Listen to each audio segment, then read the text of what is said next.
ज्यादातर लोगों को इनकम टैक्स रिटर्न फाइल करना मुश्किल काम लगता है, जबकि आप इसे घर बैठे ही फाइल कर सकते हैं। आज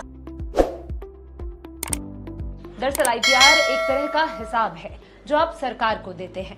अगर आपकी उम्र 60 साल से कम है और आपकी कमाई पर टैक्स लगता है तो आपको आईटीआर फाइल करना होगा।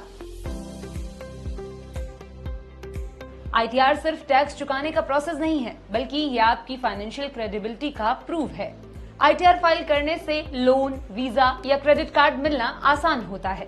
कई सरकारी योजनाओं और सब्सिडी का फायदा उठाने के लिए आईटीआर जरूरी होता है। आईटीआर फाइल न करने पर आयकर विभाग जुर्माना लगा सकता है। आईटीआर के कई फॉर्म होते हैं।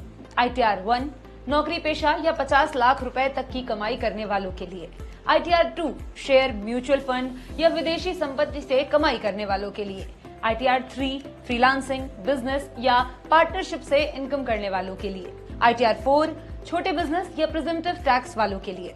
आईटीआर फाइल करते समय आपके पास कई जरूरी डॉक्यूमेंट्स होने ही चाहिए, जैसे पैन या Aadhaar card, form 16, form 26AS, self employed हैं तो खर्च और इनकम से जुड़े records, investment proof, loan statement, state agreement. अगर आप एडवांस टैक्स जमा करते हैं तो उसकी रसीद भी होनी चाहिए। अब बताते हैं ऑनलाइन आईटीआर फाइल करने का प्रोसेस। पहले इनकम टैक्स की वेबसाइट पर जाएं, अपना पैन नंबर, नाम, डीओबी और दूसरी जानकारियां डालें। लॉगिन करें, पैन नंबर, पासवर्ड और डीओबी फिल करें। रजिस्ट्रेशन के बाद आपको एक ओटीपी मिलेगा, उसे डालकर अकाउंट बनाएं। अब ऑनलाइन आईटीआर फॉर्म सेलेक्ट करें। फॉर्म में अपनी आय, टैक्स छूट और दूसरी जानकारियां भरें, चेक करें और सबमिट करें।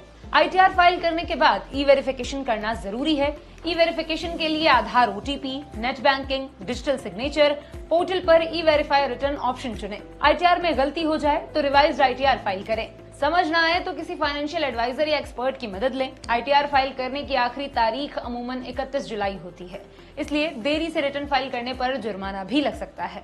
वीडियो अच्छी लगी तो लाइक, शेयर, सब्सक्राइब करें।